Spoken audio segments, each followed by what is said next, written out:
have this Power Mac, and I'm having a bit of problems with it.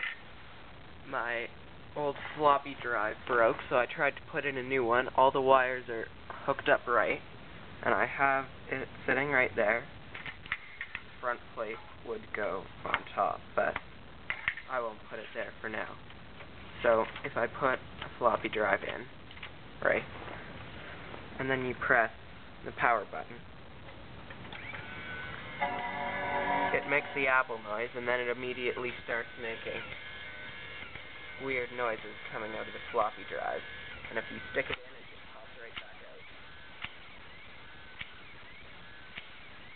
And I don't know if there's anything I can do to fix this problem, but because it doesn't even stop once it's going, and you use the disk utility on screen, and I can't figure out any way to get it to accept the drive. I took it out of an old Mac 128K when its screen finally went, so if anyone has any solutions, that would be great. Thanks.